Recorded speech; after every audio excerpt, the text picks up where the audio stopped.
ఈరోజు జరుగుతున్న ఈ ప్రత్యేక కార్యక్రమంలో ఆంధ్రప్రదేశ్లో 5,000 కోట్ల రూపాయలతోటి 29 జాతీయ రహదారి ప్రాజెక్టులకి శంకుస్థాపన మరి జాతికి అంకితం చేయడానికి ఈ సందర్భంలో విచ్చేసిన గౌరవ కేంద్ర రోడ్లు రవాణా మరియు రహదారుల మంత్రివర్యులు శ్రీ నితిన్ గడ్కరీ గారికి, గౌరవ ఆంధ్రప్రదేశ్ రాష్ట్ర ముఖ్యమంత్రి వర్యులు శ్రీ నారా చంద్రబాబు నాయుడు గారికి, గౌరవ కేంద్ర పౌర విమానయాన శాఖ మంత్రి వర్యులు శ్రీ కింజరపు రామ్మోహన్ నాయుడు గారికి, గౌరవ కేంద్ర గ్రామీణాభివృద్ధి మరియు సమాచార శాఖ సహాయ మంత్రి వర్యులు శ్రీ పెమ్మసాని చంద్రశేఖర్ గారికి,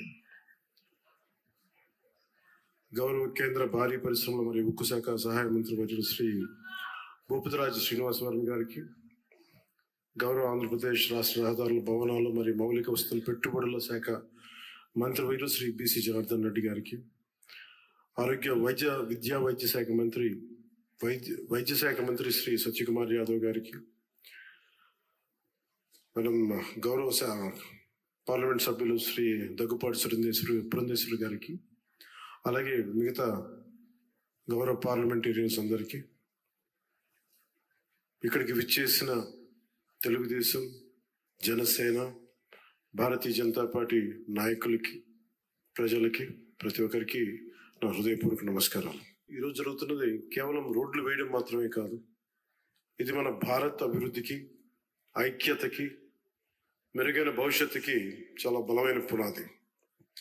ఈ దేశ ప్రగతికి, పురోగతికి చిహ్నాలు రవాణా మార్గాలు. దీనిని ఏ ఆర్థికవేత్తలను అంగీకరిస్తారు. 1999లో భారతదేశానికి గోల్డెన్ క్వార్టర్లేటరల్ ప్రాజెక్టు రహదారుల దశను మార్చాలనే ఒక గొప్ప ఆలోచన చేసిన ఘనత నాటి ఎన్డీఏ ప్రభుత్వానికి.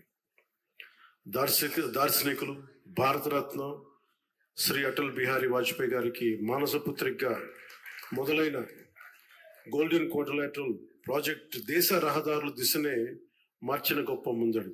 భారతదేశం సుస్థిరమైన ఆర్థిక ప్రగతితో ముందుకు వెళ్తోంది.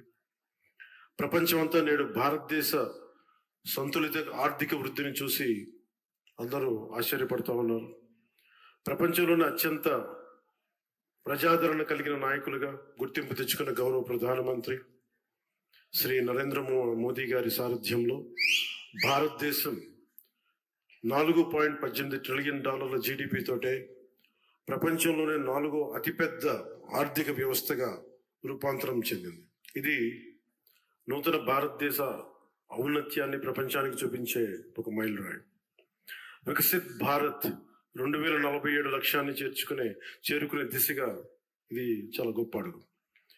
ఈ ఎదుగుదలకి అసలైన బలం మౌలిక వసతుల రంగం, ముఖ్యంగా రోడ్లు, హైవేలు.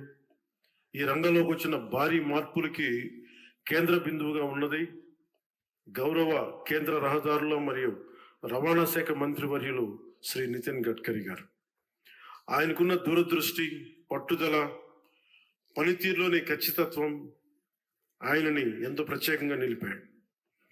2014లో దేశంలో జాతీయ రహదారులు 91,000 కిలోమీటర్లు ఉండగా ఇప్పుడు అది 1,46,000 కిలోమీటర్లకి పెరిగాయి. రహదారి నిర్మాణ వేగం రోజుకి ఒకప్పుడు 11.5 కిలోమీటర్లు ఉంటాయి. ఈ రోజునది రోజుకి సుమారు 34 కిలోమీటర్లు చేరింది అంటే అది గడ్కరీ గారి ఘనత, ఆయన లీడర్షిప్ ఎబిలిటీ. నిర్మాణ వేగం 3 రెట్లు పెరిగింది. అలాగే మౌలిక వస్తువుల రంగానికి కేటాయించిన బడ్జెట్ ని సుమారు 6 రెట్లు పెరిగింది. Atal tunnel, Delhi Mumbai expressway, Chardham highway ఇలాంటివన్నీ గొప్ప ప్రాజెక్టులు ఆయన నేతృత్వంలోనే పూర్తయ్యాయి. Sri Gadkari ji is therefore seen as a symbol of India's infrastructure renaissance and is rightly known as the highwayman of India. మన రాష్ట్రం కూడా అభివృద్ధి దిశగా పరుగులు పెడుతోంది. గౌరవ ముఖ్యమంత్రి శ్రీ నారా చంద్రబాబు నాయుడు గారి నాయకత్వంలో మన ప్రభుత్వం మొదటి రోజు నుండి అభివృద్ధి పైన దృష్టి పెట్టింది. గత ప్రభుత్వానికి కేంద్రం నుండి సహాయం వచ్చిన రహదారి అభివృద్ధిపై సరైన శ్రద్ధ చూపలేకపోయారు. కానీ ఇప్పుడు ఎన్డీఏ కూటమి ప్రభుత్వం స్పష్టమైన లక్ష్యంతో పూర్తి కర్తవ్య బద్ధతతో పనిచేస్తుంది. అలాగే జాతీయ రహదారుల నిర్మాణం తరహాలోనే మన రాష్ట్రంలో అడవి తల్లి బాట పేరిట గిరిజన ప్రాంతాల్లో రవాణా సదుపాయాలు కల్పించేందుకు కొండ రహదారుల నిర్మాణాన్ని కూడా ప్రారంభించాం. దీనికి మనందరం కూడా చాలా మనస్ఫూర్తిగా ప్రధానమంత్రి గారికి కృతజ్ఞతలు చెప్పుకోవాలి. పిఎం జన్మన్ ప్రధానమంత్రి జనజాతి ఆదివాసీ న్యాయ మహా అభియాన్ కింద అది ఓట్లు పడే దారులు కాదు, 1,00,000 మందికో 25,000 మందికో ఉపయోగపడే రోడ్లు కాదు.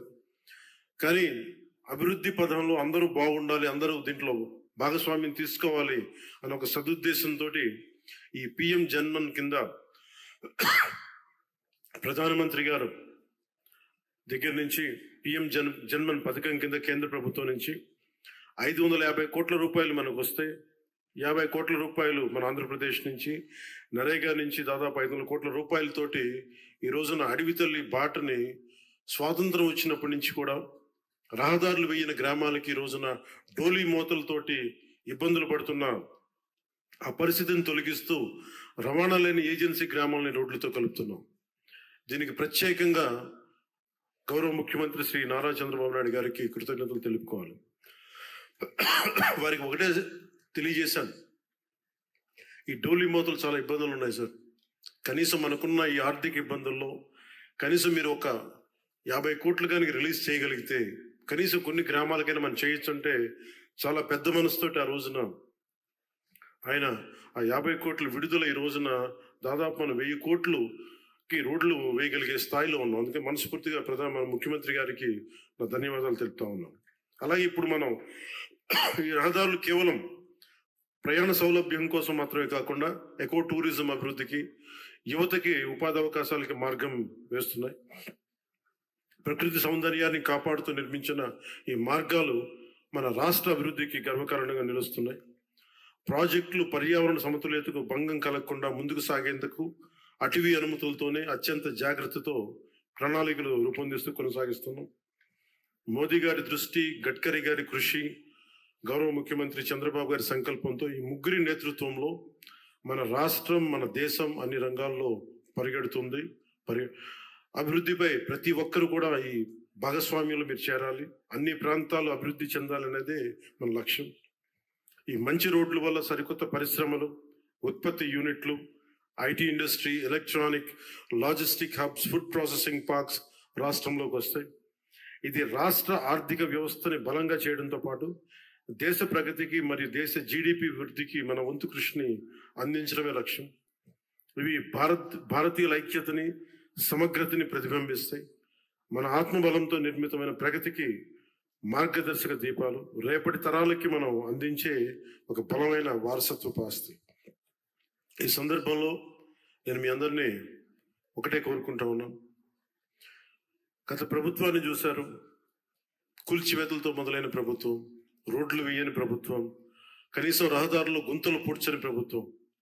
కానీ ఈ రోజున మన ఇన్ని ప్రతి ఊరిలో కూడా ఊరికి మధ్య గుంతలు పూడ్చడంతో పాటు రహదారులు నిర్మిస్తూ ఉన్నాం. హైవేలు ఈ రోజున గడ్కరీ గారి ఆశీస్సులతో మనం ప్రారంభిస్తూ ఉన్నాం. వీటన్నిటికి కూడా మనకు కావాల్సింది కనీసం ఒక 15 సంవత్సరాలు ఈ కూటమి చాలా బలంగా ఉండాలి. వాళ్ళు ఎన్నో రకాలుగా ఈ కూటమి ఐక్యతని దెబ్బతీయడానికి ప్రయత్నం చేస్తూ ఉంటారు. వీటన్నిటిని మనం కొంచెం జాగ్రత్తగా ఉండాలి, ఎరుగుతూ ఉండాలి. నేను ప్రత్యేకించి ఈ కూటమికి నేను ముందుండి కృషి చేయడానికి కారణం ఒకటి, 5 కోట్ల మంది మన ఆంధ్రప్రదేశ్ ప్రజలు దేశ అభివృద్ధిలో చాలా బలమైన భాగస్వామ్యం వహించాలి. ఆంధ్రప్రదేశ్ ఖ్యాతి మొత్తం తెలియాలి. మన వెనకబడ్డతనానికి తిరిగి దాటుకుని అభివృద్ధి పదంలో పరిగెట్టాలని ఒక్క సదుద్దేశంతో నేను చేసిన ఈ ప్రయత్నం ఈరోజు సఫలమై ఈ రోజున ఇంత పెట్టుబడులు వస్తున్నాయి. ఎందుకంటే ఒక బలమైన నాయకులు కావాలి, చంద్రబాబు గారు నాయకులు కావాలి. దేశం మొత్తం ఒకటే తాటిపై నడిపించే బలమైన నాయకులు శ్రీ మోదీ గారు. వీరందరి ఆశీస్సులు ఉన్నాయి, వీరందరి కృషి ఉంది. దాంతోపాటు జనసేన నాయకులకు కానీ, తెలుగుదేశం నాయకులకి కానీ, భారతీయ జనతా పార్టీ నాయకులకి, కార్యకర్తలకి, ప్రతి ఒక్కరికి పేరు పేరున చిన్న పొరపక్షాలు ఏమున్నా కానీ వాటిని మీ స్థాయిలోనే సరిదిద్దుకొని మీరు ముందుకెళ్ళాలి, కూటమిని బలోపేతం చేయమని మనస్ఫూర్తిగా నేను కోరుకుంటా ఉన్నాను.